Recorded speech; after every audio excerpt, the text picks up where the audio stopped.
আমি আমার আসমানের মালিককে কই রাখবো? হযরত ওমর নিজের পরিচয় তারে দিলেন না। পরিচয় না দিয়ে বলেন, যুবকের রে, একটা ছাগল যদি তুমি বিক্রি করে দাও, তোমার মালিক টের পাবে না, তোমার মালিক টের পাবে না। এতগুলি ছাগলের পাল, একটা ছাগল বিক্রি করলে কোনো অসুবিধা নাই। যুবক বলতেছে, না, বের করার সময় আমার মালিক গইনা গইনা বের করে, ঢুকাইবার সময় গইনা গইনা ঢুকায়, অতএব আমি ধরা খেয়ে যাব। হযরত ওমর বলেন, তাহলে তুমি বলবা বাঘ খেয়ে ফেলেছে, কাদ আকাল্লা খুদ্দি, বাঘ খেয়ে ফেলেছে। যখনই গইনা দেখবে একটা কম, তখন তুমি বলবা বাঘে খেয়ে ফেলেছে।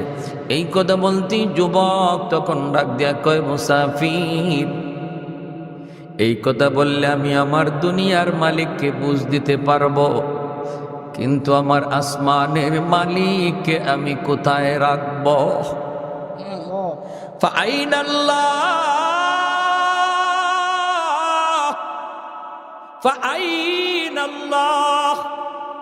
আমি আমার আসমানের মালিককে কই রাখবো? দুনিয়ার মালিককে বুঝ দিব, কিন্তু আমার আসল মালিককে কই রাখবো? এই কথা বলতে হযরত ওমর আল্লাহর কুদরতি কদমে সেজদায় পড়ে গেলেন। ও মালিক, বুঝলাম জমিন তুমি আরো কিছুদিন রাখবা, সুবহানাল্লাহ কর। আল্লাহ, এমন যুবক যদি জমিনে এখনো থাকে, বুঝলাম তুমি জমিন আরো কিছুদিন টিকায় রাখবা।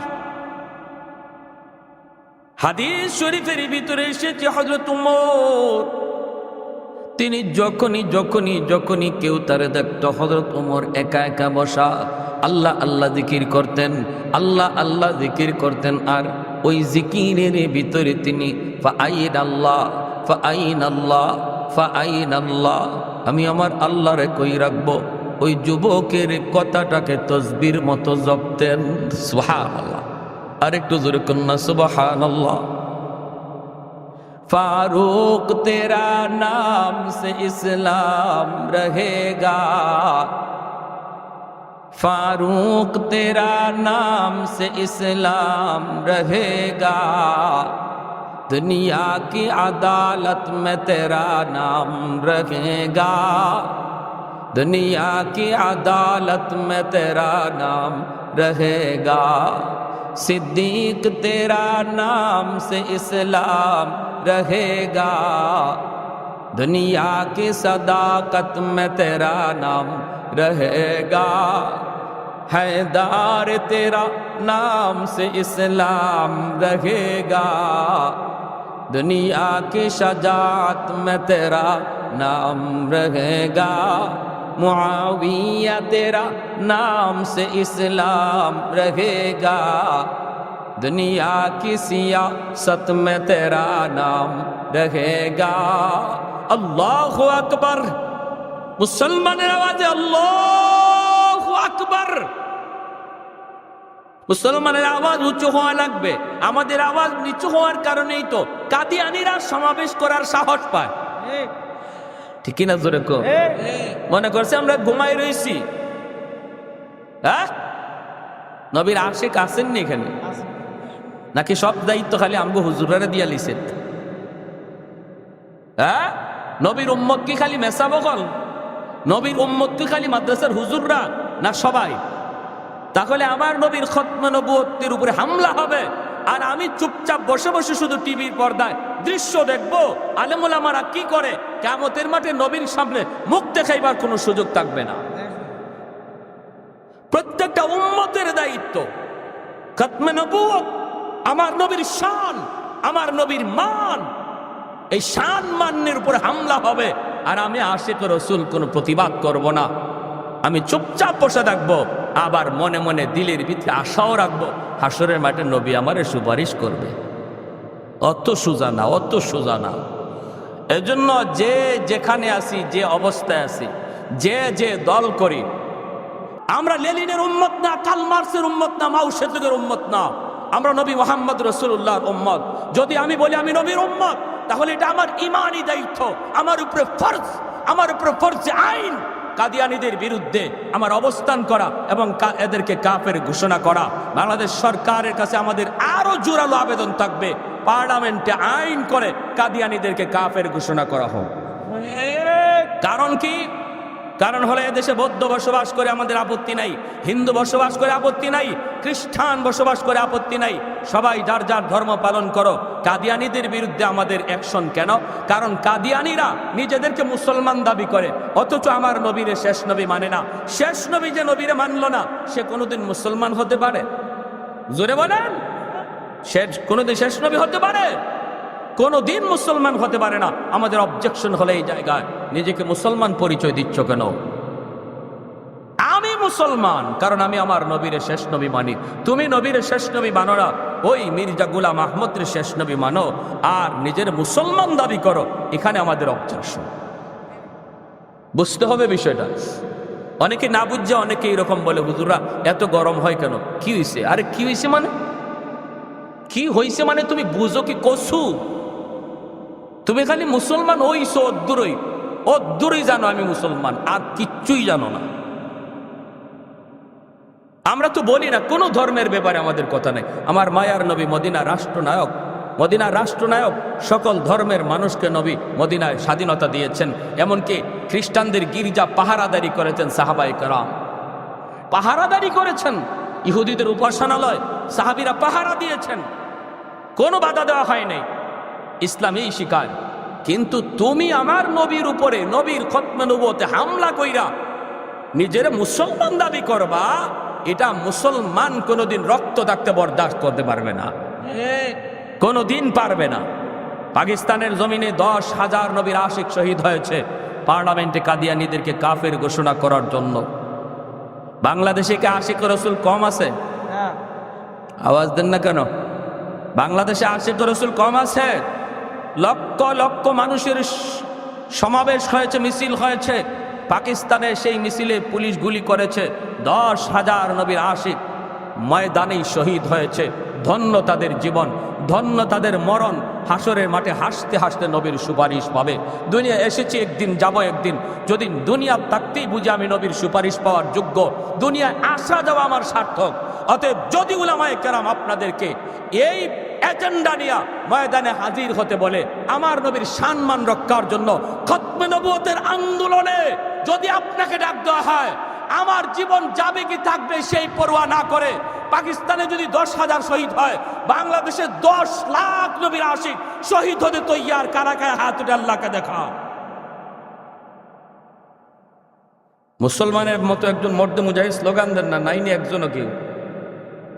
এত বড় মজমা একটা স্লোগান তোলেন, ময়দানে কারা আছেন একজন স্লোগান তোলেন।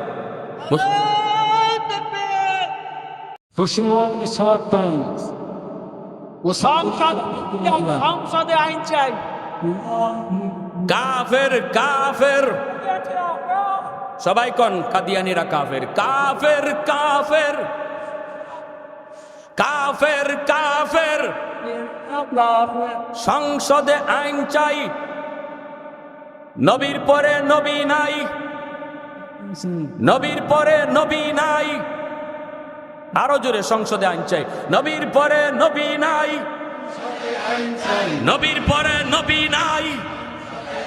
এই আওয়াজটাও কিয়ামতের মাঠে আমার সাক্ষী হবে। নবীর সামনে বলবো, নবী গো, ময়দানে গলা ফাটাইয়া কইছি তোমার পরে কোনো নবী নাই। পারবো না ইনশাআল্লাহ। গায়ে যদ্দুর শক্তি আছে, গলায় যদ্দুর আওয়াজ আছে, আল্লাহরে সাক্ষী রাইখা নবীর পরে নবী নাই। হাত উঠান, হাত উঠান, নবীর পরে নবী নাই। সংসদে আইন চাই, সংসদে আইন চাই। কাফের কাফের কাফের কাফের। মাশাআল্লাহ, আল্লাহ কবুল করো, মঞ্জুর করো। প্যারে হাজিরিন, মনে রাখবেন, মনে রাখবেন আমার ভাই, সব জায়গায় লজ্জার কথা না, সব জায়গায় হাসার বিষয় না। কিছু কিছু জায়গা আছে আমার ইমানের সাথে সম্পর্ক, কিছু কিছু বিষয় আছে আমার ইমানের সাথে সম্পর্ক। আমরা কেউ এই কথা বলি না, আল্লাহ যে দল করি দলের উপরে যেন আমার মরণ হয়। সবাইকে আল্লাহ আমার মরণ যেন ঈমানের হালে হয়। তাহলে দল বড় না ইসলাম বড়? দল বড় না নবী বড়? নেতা বড় না নবী বড়? নবী বড়। কারণ এই কথা কেউ বলি না আমরা। আল্লাহ যে দল করি দলের উপরে যেন মরণ হয়, মরণ যেন ঈমানের হালে হয়। ঠিক কিনা জোরে কোন? আমার ভাইয়েরা, বন্ধুরা, যুবক, এজন্য বলতেছিলাম আল্লাহ পাক রব্বুল আলামিন বলে, আলা ইন্না আউলিয়া আল্লাহ লা খাউফুন আলাইহিম ওয়ালা হুম ইয়াহজানুন। রব্বুল আলামিন কয়, এক নম্বর কাম হলো তোমার ঈমান লাগবে, দুই নম্বর কাম হলো আল্লাহর ভয় গুনাহ ছাড়া লাগবে। যে যুবক যৌবনে আল্লাহর ভয় গুনাহ ছেড়ে দেয়, ওই যুবকের কারণে আল্লাহ পাক আসমান জমিন টিকায় রাখে, রহমত আল্লাহ নাজিল করে। কেমনে? হাদিসে কুদসির মধ্যে আল্লাহ পাক বলেন, ইয়াউমিন ওয়াল আরদা ইয়াস্তাজিলু রাব্বাহু। আল্লাহ বলেন প্রতিদিন জমিন আল্লাহর কাছে আবদার করে, মালিক, ও মালিক, একটু অনুমতি দাও, আবতালিউ ইবনা আদম ফি কারি, আমি জালেমগুলিকে গিলে ফেলি। আর কত আমি জমিনের উপরে গুনাহ দেখব, আর কত জালেমের পায়ের আওয়াজ আমি শুনব, আর কত গুনার আওয়াজ শুনব, আর কত শুকরের পাঁচতলা বাড়ির লোড আমি জমিন নিব গো মালিক, অনুমতি দাও, এই পাঁচতলা বিল্ডিং আমি গিলে ফেলি, ওই শুকরকে আমি গিলে ফেলি, জিনাকুরকে গিলে ফেলি, বাপ মার সাথে বেয়াদবি করি নাফরমানকে গিলে ফেলি। মালিক, আর আমি সইতে পারি না। আসবিরু ইলা মাতা আসবিরু, আর কত আমি ধৈর্য ধরব। তুরস্কের জমিন 5 তলা 10 তলা বিল্ডিং গিলে ফেলেছে, সিরিয়ার জমিন গিলে ফেলেছে, 50,000 মানুষ এখনো মাটির নিচে। ভাইরে, একটু খেয়াল করে শোনো, শুধু তুরস্কের জমিন নয়, আল্লাহ পাক রব্বুল আলামিন বলে বাংলার জমিনও প্রতিদিন আল্লাহর কাছে আবদার করে, পাকিস্তানের জমিনও আল্লাহর কাছে আবদার করে। ওয়াল বাহরা ইয়াস্তাজিলু রাব্বাহু, আল্লাহ বলে শুধু তাই নয়, সাগর মহাসাগর গুলি আল্লাহর কাছে আবদার করি, মালিক, আমি সাগর আর কত গুনাহ দেখব। কক্সবাজার সমুদ্র সৈকত, নদীর পারে, সাগরের পারে আইসা জালেম কত জুলুম করে, কত গুনাহগার কত গুনাহ করে, আমি সাগর আর কত দেখব গো মালিক, আর সহ্য হয় না। ওই গুনাহগারের গুনার কারণে জমিন নাপাক হয়ে গেছে। ও মালিক, অনুমতি দাও, আমি পানি পাক বানায়া দেই, একদম সব পাক বানায়া দেই। আল্লাহ পাক কইরে, জমিন থাম, এ জমিন আমি আল্লাহ ভালো করে দেখি। তোমরা যারা এই জমিন ধ্বংস করে দিতে চাও, আমি আল্লাহ ভালো করে দেখি এই জমিনে কেমন অন্যায় হয়, কেমন অত্যাচার হয়, কেমন জুলুম হয়। আমি আল্লাহ দেখি কি পরিমাণ গুনাহ হয়। এরপরও কেন জমিন ধ্বংস করতে দেই না জানোনি? কারণ এই জমিনের মানুষগুলিকে আমি আল্লাহ বড় আদর করে বানাইছি। আসমান আল্লাহ বানাইছেন কুন ফায়াকুন বইলা, জমিন আল্লাহ বানাইছেন কুন ফায়াকুন বইলা, ফেরেশতাও আল্লাহ বানাইছেন কুন ফায়াকুন বইলা। কিন্তু আমারে আপনারে আল্লাহ পাক কুন ফায়াকুন বইলা বানায় নাই। আল্লাহ আমারে আপনারে বানাইছে খলাকতু বিয়াদাইয়া। আল্লাহ বলেন আমি আমার নিজের হাত দিয়া বানাইছি। কারণ এই চেহারার মধ্যে এত দামি কপাল, এই কপাল দিয়া বান্দা আমার কুদরতি কদমে সেজদা দেয়। এই কপাল ফেরেশতাদের হাতে বানাইলে হয় না, এই কপাল কুন ফায়াকুন বললে হয় না। এই কপাল আমি আল্লাহ নিজের হাতে বানাইছি। এজন্য আল্লাহ পাক কইয়ে, রে জমিন থাম, আমি আল্লাহ ভালো করে দেখতেছি।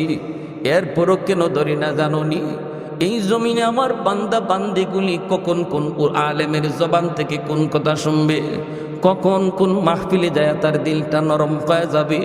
60 বছর 80 বছরের গুনাহ, এই গুনাহগুলি লইয়াও দিলটা নরম করে। কখন জানি বান্দা আমারে ডাক দেয়, আমারে কখন জানি ডাক দেয়, মালিক যা করেছি ভুল করেছি। আমি আল্লাহ তার 70-80 বছরের গুনাহ 1 সেকেন্ডের ভিতরে সব মাফ করে দিব। লাউলা মাশাইখ রুক্কা ওয়াশবাবু খুশা ওয়াল আতফালু রুদ্দা ওয়াল আনআমু রুত্তা লাজআলতুস সামাআ হাদিদা ওয়াল আরদা খাফসাফা ওয়াত তুরাবা রামাদা ওয়ামা আনজালতু মিনাস সামাই কাতরা ওয়ামা আনবাততু মিনাল আরদি নাবাতা বাল আনজালতু আলাইকুমুল আযাবা সাব্বা। আল্লাহ পাক বলেন, এখনো জমিনের ভিতরে এমন কিছু আমার বান্দা বান্দি আছে, চুলদারি সাদা হয়ে গেছে, এরপরও আমার বান্দা কোমরে তার ব্যথা, হাঁটুতে তার ব্যথা, সেজদা দিতে তার কষ্ট হয়, রুকু করতে তার কষ্ট হয়, এরপরও আমার বান্দা বান্দি কষ্ট করে করে আমাকে রুকু দেয়, আমাকে সেজদা করে, কোমর বাঁকা করতে পারে না, এরপরও কষ্ট করে আমার কুদরতি কদমে সেজদা দেয়। তার সেজদার দিকে তাকাইলে জমিনের প্রতি আমার মায়া লেগে যায়। আল্লাহ বলেন 2 নাম্বার হলো ওয়াশবাবু খুশা। এই জমিনে এমনও কিছু যুবক, এমনও কিছু যুবক যৌবনের পাগলামি করে না। যৌবনে তার মসজিদে পাওয়া যায়, যৌবনে পাগলামি করে না, গুনার আসরে যায় না, ওয়াজ মাহফিলে পাওয়া যায়। আল্লাহ বলেন এমন কিছু যুবক না না, যৌবনে তারে বাপমার সেবা করতে দেখা যায়, মুরব্বীদের শ্রদ্ধা করতে পাওয়া যায়, রমজানে রোজা রাখতে দেখা যায়, মাথায় নবীর সুন্নত টুপি পাওয়া যায়। আল্লাহ বলেন মুখে তার দাড়ি দেখা যায়। ওই যুবক যৌবনে চায় তার গুনাহ করতে, কিন্তু আল্লাহর ভয় করে না। ওই যুবকের কলিজার দিকে যখন আমি আল্লাহ তাকাই, তখন এই গুনাহগার জমিনের প্রতি আমি আল্লাহর মায়া লেগে যায়। 3 নম্বরে আল্লাহ বলেন ওয়াল আতফালু রুদ্দা। ঘরে ঘরে কিছু শিশু বাচ্চা আছে, ওই শিশু বাচ্চাগুলির কোনো অন্যায় নাই, অপরাধ নাই, শিশু বাচ্চাদের উপরে শরীয়তের কোনো বিধি বিধান এখনো জারি হয় নাই রে। যখনই জমিনে গুনাহ আসতে চায়, তার বাবার গুনার কারণে আযাব আসে, তার মায়ের গুনার কারণে আযাব আসে, ওই আযাবের ভিতরে শিশু বাচ্চাটাও পড়ে যায়। অথচ বাচ্চাটার কোনো অন্যায় নাই, কোনো অপরাধ নাই, তার উপরে হালাল হারাম নাই, বিধি বিধান নাই। গুনাহ করেছে তার মা, গুনাহ করেছে তার বাবা। এই গুনার কারণে যখনই জমিনে আযাব আর গজব আসতে চায়, শিশু বাচ্চাটাও যখন গজবে পইরা টুট ভাঙ্গা আমি আল্লাহর দিকে তাকায় কান্দে, ওই কান্নার দিকে তাকাইলে আমি আল্লাহর রহমত গজবের আগে চলে যায়। ইন্না রাহমাতি সাবাকাত আলা গযাবি, আমার রহমত তখন গজবের আগে চলে যায়। 4 নম্বরে আল্লাহ বলেন হায়ওয়ানাত, পশু পাখিগুলির উপরে শরীয়তের কোনো বিধি বিধান আমি আল্লাহ দেই নাই।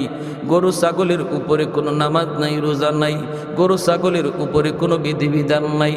যখনই আসমানি গজব আসে, জমিনি গজব আসে, গরু ছাগল হাঁস মুরগিগুলি এরাও তখন গজবে পইরা যায়। অথচ এদের কোনো অন্যায় ছিল না, কোনো গুনাহ ছিল না। এদের দিকে তাকাইলো আমি আল্লাহ, জমিনের প্রতি আমার মায়া লেগে যায়। এজন্য হাইওয়ানাতগুলির অকারণে মারবেন না, গরুটারে অকারণে পিটাইবেন না, কষ্ট দিবেন না। কারণ যদিও এরা হাইওয়ান, ওই হাইওয়ানগুলির উসিলায় আল্লাহ তোমাকে আমাকে আল্লাহ টিকায় রাখছে। বাচ্চাগুলির আদর কইর রে যুবক, ছোট ছোট বাচ্চাগুলির মায়া কইরা আদর কই, ধমক দিও না, মারধর কইরো না। যেই করে একটা শিশু বাচ্চা আছে, নবীর হাদিস, ওই শিশু বাচ্চার উসিলায় আল্লাহ ঘরের মানুষে খাওয়ায়।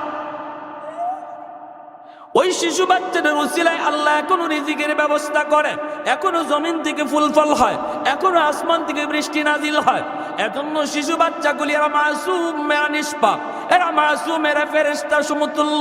না না, দুষ্টামি করলে তুমি একটু হজম করার মাদ্দা রাখো। বিশেষ করে মাদ্রাসার ছোট ছোট বাচ্চাগুলি, যদি ওরা মাদ্রাসায় পড়ে, কেন পড়ে? কয় আমার মালিকের কালাম সিনায় নেয়। এমনি তো ওরা আল্লাহর কাছে বড় দামি, এমনিতে তো ওরা আল্লাহর কাছে বড় দামি। আরও যদি ছোট্ট হয়, আরও যদি অবুঝ হয়, নিষ্পাপ হয়, তাহলে কত দামি আল্লাহর কাছে, কত দামি। এজন্য শিশু বাচ্চাদেরকে আদর করবেন, মায়া করবেন। আমার ভাইরা, বৃদ্ধ বাবাজিদের সাথে কখনো কখনো তোমরা বেয়াদবি করবা না। যার চুল দাড়ি পেকে গেছে, গায়ে তার শক্তি কমে গেছে, তার সাথেও বেয়াদবি করবা না, বেয়াদবি করবা না। কারণ মুরব্বীর মর্যাদা আল্লাহর কাছে অনেক বেশি। যখনই একজন মানুষ মুরব্বী হয়ে যায়, আল্লাহ তারে সম্মান করে। সুবহানাল্লাহ। আল্লাহর বান্দা যখন হাত বাড়ায় রে, খালি হাতে তারে ফিরাই দিতে আল্লাহর লজ্জা লাগে। এজন্যই তো হযরত আলী রাদিয়াল্লাহু তাআলা আনহু তিনি একদিন মসজিদে নববীতে নামাজ পড়তে বের হয়েছেন। মসজিদে নববীর ইমাম আমার আপনার নবী, রহমতের নবী, নামাজে শরীক হবেন হযরত আলী। ঘর থেকে তিনি বের হয়েছেন, মসজিদে নববীতে যাবেন। যাওয়ার রাস্তায় একটা গলিপথ, এই গলিপথ দিয়ে হযরত আলী যাবেন। কিন্তু এত চিকন গলি, একজন মানুষ গেলে আর একজন ওই দিক থেকে আসতে পারে না, এত চিকন গলি। হযরত আলী গলিতে ঢুকে দেখেন একজন মুরব্বী মানুষ কোমর বাঁকা হয়ে গেছে, লাঠিতে বর দিয়ে হাঁটে। এই সময়টা তোমার আপনার জীবনও আসেনি না নাই? সামনের জীবন লাঠিতে বর দিয়া মানুষটা বাঁকা হয়ে যায়। হযরত আলী চিন্তায় পড়ে গেলেন, আমি যদি মায়ার নবীকে প্রথম রাকাতেই ধরতে হয় গো, তাহলে এই বৃদ্ধ মানুষটারে একটু চাপ দিতে হয়, অথবা ওনার একটু কষ্ট দিতে হয়। এতটুকু বলতে হয়, চাচা একটু সাইড দেন, এতটুকু বলতে হয়। কিন্তু হযরত আলী চিন্তায় পড়ে গেলেন, আমি কি মুরব্বী মানুষে এতটুকু কষ্ট দিমু, নাকি আমি তার পিছনে হাঁটবো? কারণ মুরব্বী হওয়ার খাতিরে সে আল্লাহর কাছে সম্মানী। আল্লাহ যারে সম্মান দেয় গো, আমি আলীও তারে সম্মান দিব। প্রয়োজনে আমার এক রাকাত যদি নবীর সাথে না পাই ছুটে যাক, তবু আমি আল্লাহ যারে সম্মান দেয় তারে সম্মান দিব। এই মনে কইরা হযরত আলী পিছনে তিনি আসতেছেন। এইদিকে নামাজে নবী রুকুতে চলে গেলেন। যেই মাত্র নবী রুকুতে চলে গেলেন, এমনি আল্লাহ পাক জিব্রাইলে আমিনকে আমার আপনার নবীর কাছে পাঠায়া দিলেন। হযরত আলী রাদিয়াল্লাহু তাআলা আনহু ওই আমলের উপরে আল্লাহ এত খুশি হয়েছে। আল্লাহ জিব্রাইল পাঠায়, আল্লাহ কই বন্ধু রুকু থেকে মাথা উঠাইও না,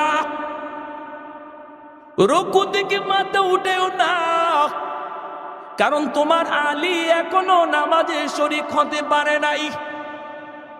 আলী রাস্তায় আলী না আসা পর্যন্ত বন্ধু তুমি মাথা উঠাও না। জিব্রাইল আমিন এই কথা বলে দিলেন। জিব্রাইল কয়, নবী গো, আমি আপনার পাশে দাঁড়ানো আছি গো নবী। আলী যখনই নামাজে শরীক হবে আমি আপনারে বলবো, তখন আপনি মাথা উঠাবেন। মায়ার নবী লম্বা রুকু শুরু করে দিলেন। পিছনে সাহাবায়ে কেরাম কেউ তো বুঝেন না কিছুই, বোঝার তো কোনো কথাও না, এত লম্বা রুকু কেন হইতেছে।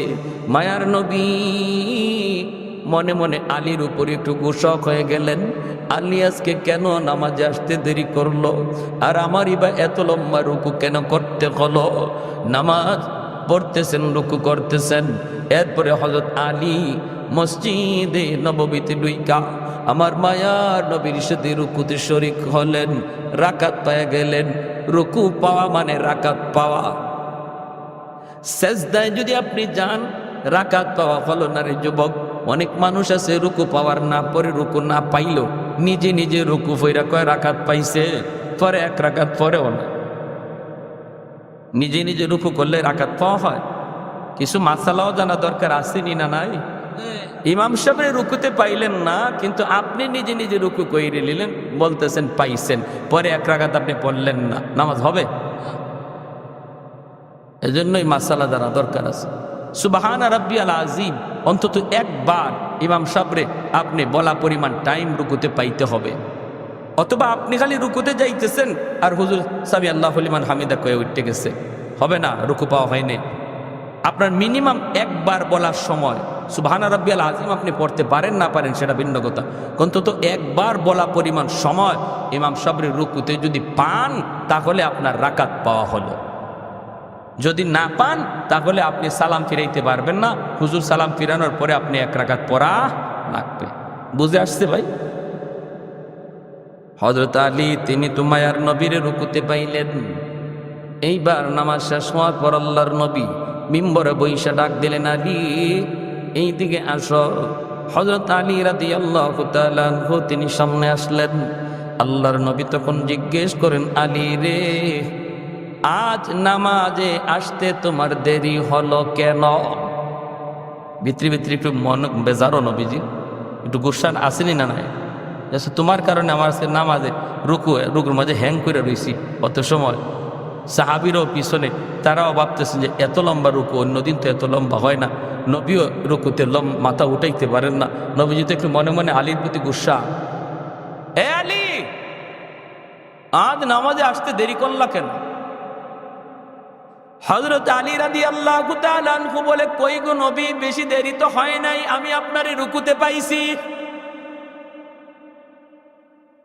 আল্লাহ নবী বলে, আলী রুকু কেমনে পাইছো, হুশ আসেনি? বলে এটা কি? ও আলী, জিব্রাইল আমারে মাথা তুলতে দেয় নাই, জিব্রাইল আমারে রুকু থেকে মাথা তুলতে দেয় নাই, কারণ তুমি রাস্তা। হযরত আলী রাদিয়াল্লাহু তাআলা অবাক হয়ে গেলেন, বলতেছেন, ইয়া রাসূলুল্লাহ, ওগো নবী, আমি বুঝতে পারি নাই গো নবী, এত বড় কাণ্ড ঘটে গেছে। নবী বলে, আলী কও দেখি, ঘর থেকে বের হইতে কি হয়েছে একটু কও। হযরত আলী তখন বলে, ইয়া রাসূলুল্লাহ, আমি তো নির্ধারিত সময় বের হয়েছি গো নবী, কিন্তু গলিপথে আইসা দেখি একজন মুরব্বী মানুষ, এই মুরব্বী মানুষ লাঠিতে বর দিয়া আমার আগে গলি পার হইতেছে। এখন আমি কি করি? আমি যদি আপনারে রুকুতে পাইতে হয় তাহলে মুরব্বী মানুষকে একটু ধাক্কা দিতে হয়, কিন্তু না না, আমি এর দূর করলাম না, কারণ না তো আপনার জবানে শুনেছি আল্লাহ পাক মুরব্বী মানুষকে বড় সম্মান করে, আল্লাহ বড় ইজ্জত দেই। আমি তারও ইজ্জত দিতে তার পিছনে পিছনে আইছি, আমি তার একটু রাস্তা দিতেও বলি নাই, একটু ধাক্কাও দেই নাই, পিছনে পিছনে আস্তে আস্তে আসতে হয়েছে, কারণ ইনি তো আস্তে আস্তে যাইতেছে, এজন্য আমাকেও ধীরে ধীরে আসতে হয়েছে। আল্লাহর নবী রহমতের নবীর চোখ দিয়ে দর দর করে পানি পড়ে। দয়ার নবী কান্দেন আর বলেন, আলী রে, একজন মুরব্বী মানুষকে ইজ্জত করায় আল্লাহ তোমার সম্মান কই বাড়ায়া দিছে। আর একটু জোরে কন্যা সুবহানাল্লাহ। हैदार तेरा नाम से इस्लाम रहेगा, हैदार तेरा नाम से इस्लाम रहेगा, दुनिया की शजात में तेरा नाम रहेगा, दुनिया की शजात में तेरा नाम रहेगा। একটু জোরে সুরে কোন আল্লাহু আকবার, আর একটু জোরে কোন আল্লাহু আকবার। হযরত আলী রাদিয়াল্লাহু তাআলা আনহুর কি পরিমাণ ইজ্জত ছিল আল্লাহর দরবারে, শুনেন কি পরিমাণ সম্মান আল্লাহ আলীকে বাড়ায় দিছি। তাবুক যুদ্ধ থেকে আল্লাহর নবী ফিরে আসতেছেন। অসুবিধা হইতেছে আপনাদের ভাই? কারা কারা সজাগ আছেন একটু আল্লাহরে দেখান তো। মারহাবা, জোরে বলি মারহাবা। তাবুক যুদ্ধ থেকে আল্লাহর নবী ফিরে আসতেছেন, এক জায়গায় নবী বিশ্রাম নিলেন, বিশ্রাম। আলী রাদিয়াল্লাহু তাআলা আনহু উরুতে মায়ার নবী মাথা রেখে ঘুমাইতেছেন।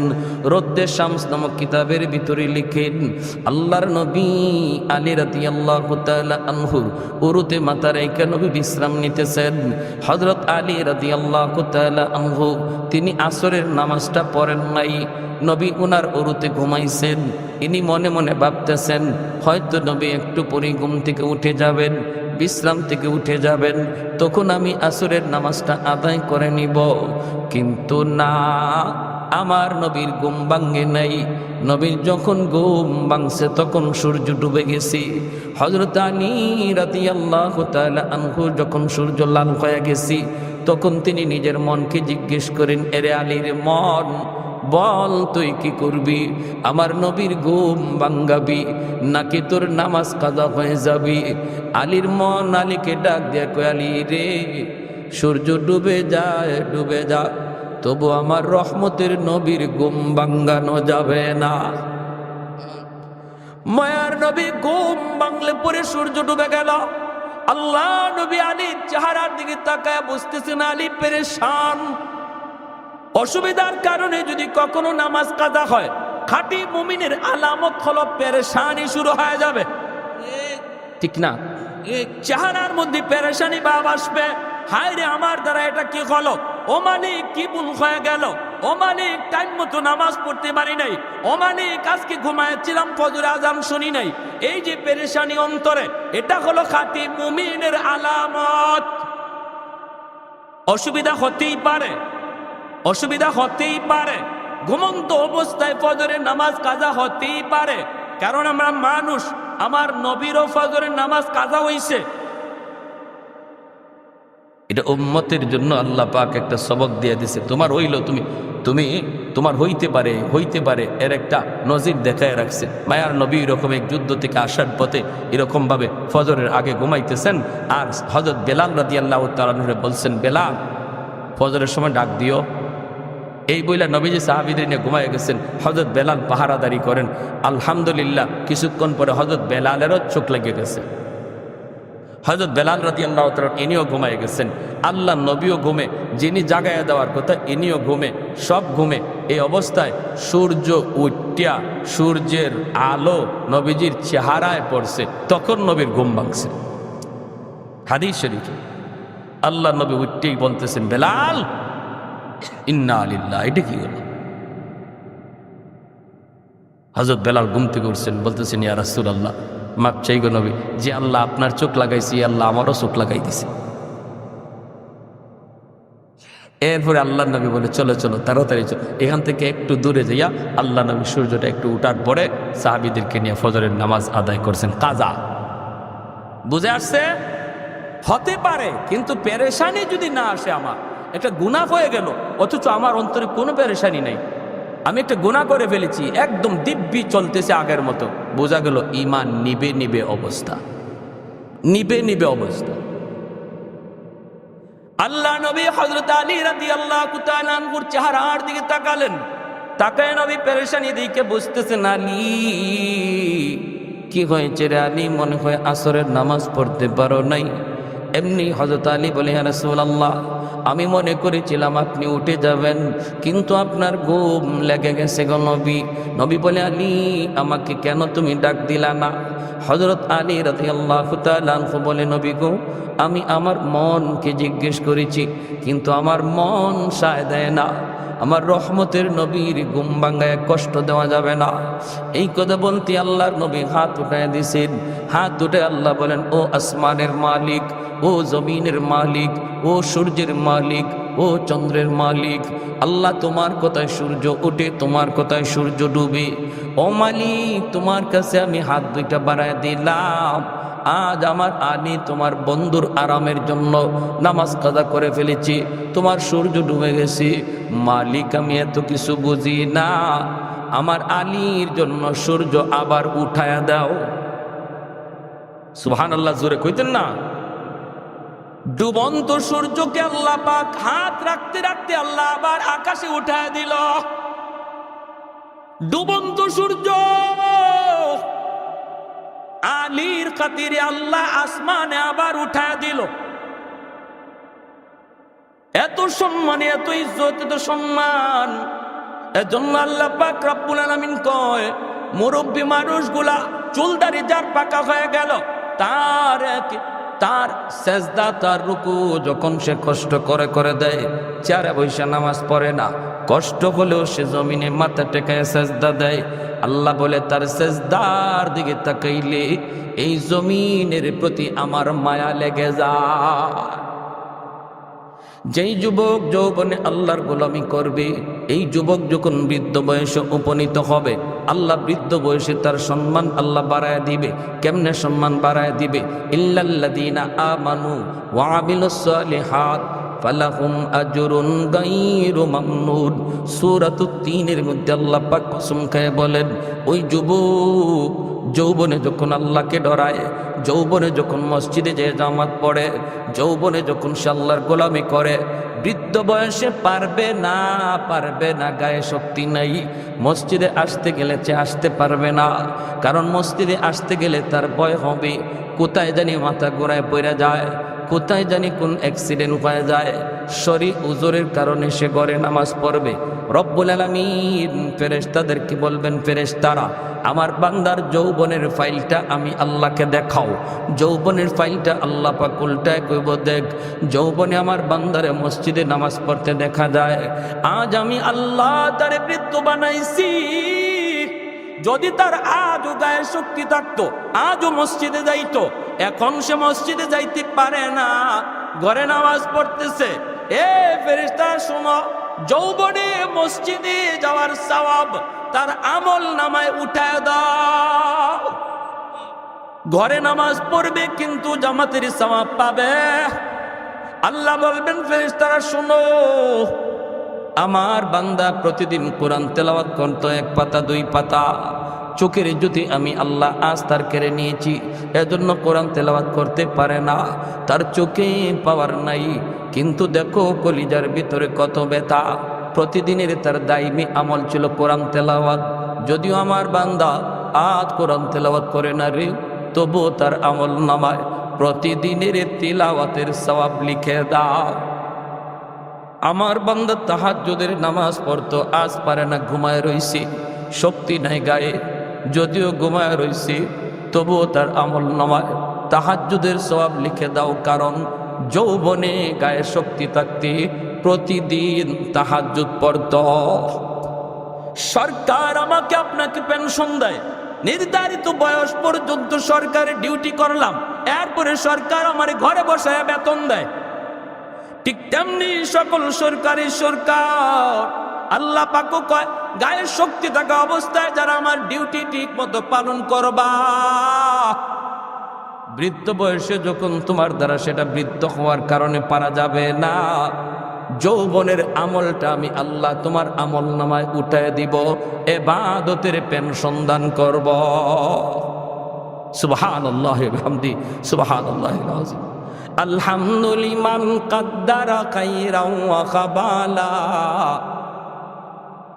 আলহামদুলিমান কাদ্দারা খাইরাও ওয়া খাবালা, ওয়া শুকরু লিমান সাওয়ারা হুসনাও ওয়া জামালা, ফরদুন সামাদুন আন সিফাতিন খালকি বারিউন, রব্বুন আযালিয়ুন খালাকাল খালকা কামালা।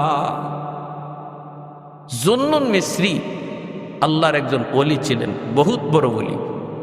এই জুন্নুন মিসরি নদীর পার দিয়ে যাইতেছেন, দেখেন একটা বিচ্ছু নদীর পারে দাঁড়ায় রইছে। বিচ্ছুটা নদী পার হতে চায়, কিন্তু কেমনে পার হবে? নদী কোনো খেয়া নাই, নৌকা নাই। জুন্নুন মিসরি কয়, দেখি বিচ্ছু কেমনে পার হয় নদী। হঠাৎ করে দেখেন পানির নিচ থেকে একটা কচ্ছপ পানির উপরে আসলো, আর নদীর কিনারায় ভাসতেই বিচ্ছুটা লাফ দিয়া কচ্ছপের পিঠে বসলো, আর কচ্ছপটারে আল্লাহ খেয়া বানায়া নদী পার করে দিল। জুন্নুন মিসরি কয়, মালিক, একটা বিচ্ছুরে তুমি তোমার কুদরতে পার করায় দিচ্ছ, আমিও নদী পার হতে চাই, কেমনে পার হব জানি না, নৌকা নাই, খেয়া নাই।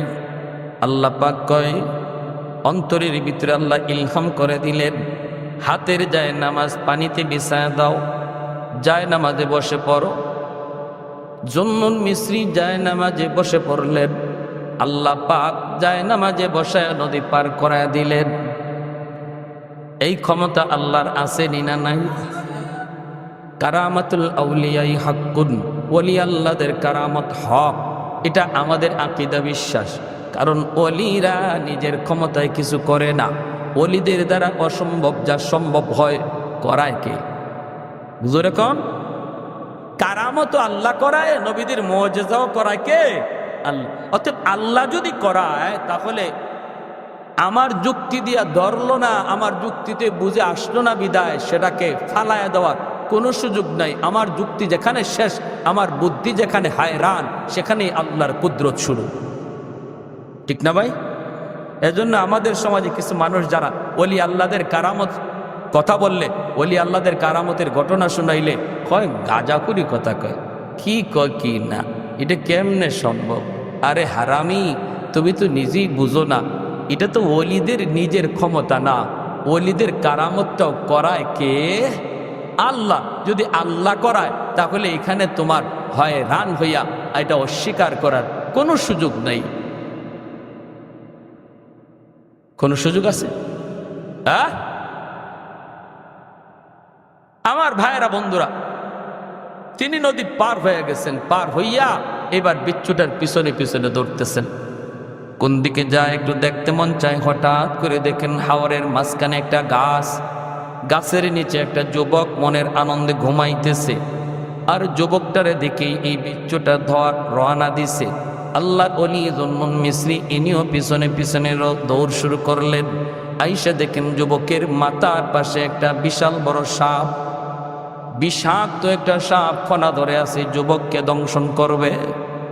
সাথে সাথে বিচ্ছুটাই সেই লাফ দিয়া সাপের মাথায় বসলো, বইসে সাপটারে কামড় দিল। মুহূর্তের ভিতরে সাপটা মরে গেল।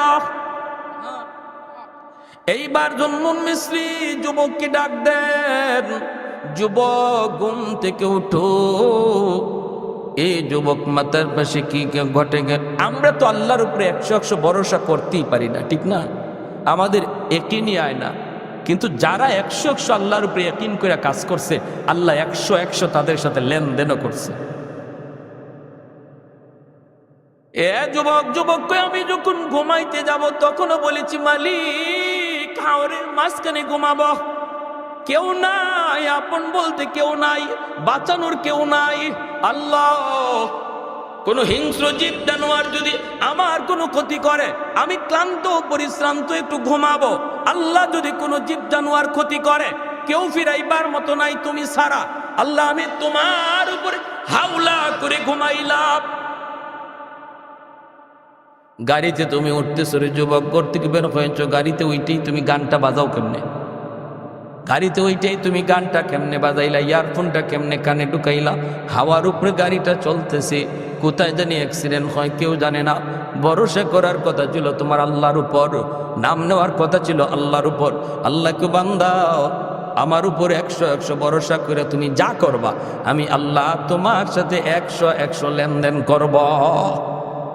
সুবহানাল্লাহ ওয়া বিহামদি, সুবহানাল্লাহিল আযীম। এজন্য আমার ভাইরা বলতেছিলাম যে কথা, আল্লাহ বলে, আলা ইন্না আউলিয়া আল্লাহি লা খাউফুন আলাইহিম ওয়া লা হুম ইয়াহজানুন আল্লাযীনা আমানু ওয়া কানু ইয়াত্তাকুন। ঈমান আনো আর আল্লাহর ভয়ে গুনাহ ছাড়ো। আল্লাহর ভয়ে যে যত বেশি গুনাহ ছাড়বো, সে আল্লাহর তত বড় ওলি হয়ে যাবে। আর ওলি যদি আমরা নিজের আল্লাহর বানাইতে পারি, তাহলে আমার জীবনের যত ভয় ভীতি সব কিছু থেকে হেফাজত করবে কে? জোরে বলেন, জোরে বলেন। তাম দুনিয়া জুড়ে আজকে মুসলমান অশান্তিতে ভুগতেছে।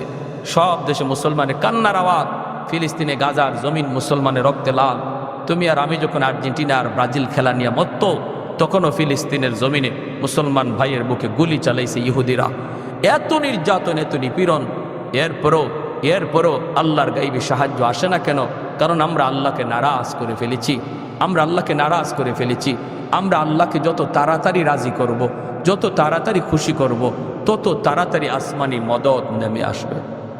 এই মুহূর্তে আমাদের সবচেয়ে বড় প্রয়োজন আল্লাহকে রাজি করা। আমেরিকা রাজি আসেনি না নাই এটা দেখার দরকার নাই। ভারত আপনার উপরে রাজি আসেনি না নাই এটাও দেখার দরকার নাই। শুধু একটা জিনিস দেখো, আল্লাহ রাজি আছে কিনা। যদি আল্লাহ রাজি থাকে, তাম দুনিয়া তোমার দুশ্মন হলো একটা পশমের ক্ষতিও পারবে না। তাহলে আল্লাহকে রাজি করার নিয়তে এই মুহূর্তে দিলে দিলে খাঁটি দিলে, আল্লাহ যা করছি ভুল করছি আর করবো না, এ কথাটা কওয়ার তওবা করার নিয়ত কার কার আছে একটু আল্লাহকে দেখা। আল্লাহ তুমি কবুল করো, জোরে বলি আমিন, আরো জোরে বলি আমিন। ওয়া আখির দাওয়ানা আনিল হামদুলিল্লাহি রাব্বিল আলামিন। আল্লাহুম্মা সাল্লি আলা মুহাম্মদ ওয়া আলা আলি মুহাম্মদ।